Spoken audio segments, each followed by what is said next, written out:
我参加一个宣教特会，打了一个喷嚏，我的腰椎盘就突出了。And I attended a mission meeting and I just sneezed and then the disc, my disc just displaced. 接下来2天我就只能趴在床上工作。And the following 2 days I couldn't even stand up. I just had to lie down and to do my work in the bed. 然后第3天我终于可以坐起来了。And I could finally sit up on the 3rd day.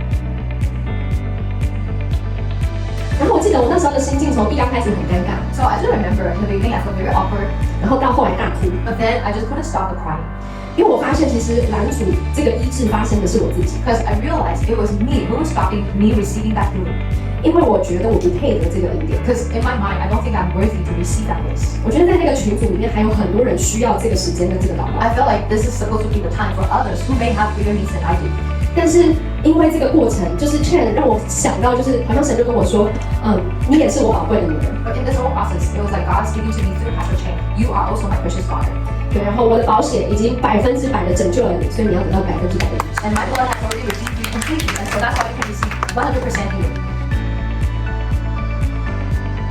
我疼痛指数真的降低很多。 But the miraculous thing was, like, ever since she started praying, the pain just went down like tremendously. 对，然后所以我觉得在那个过程当中，其实医治的不是只是我的身体，而是我的心。 So I just realized in that process, it's not just my body received healing, my heart received healing too.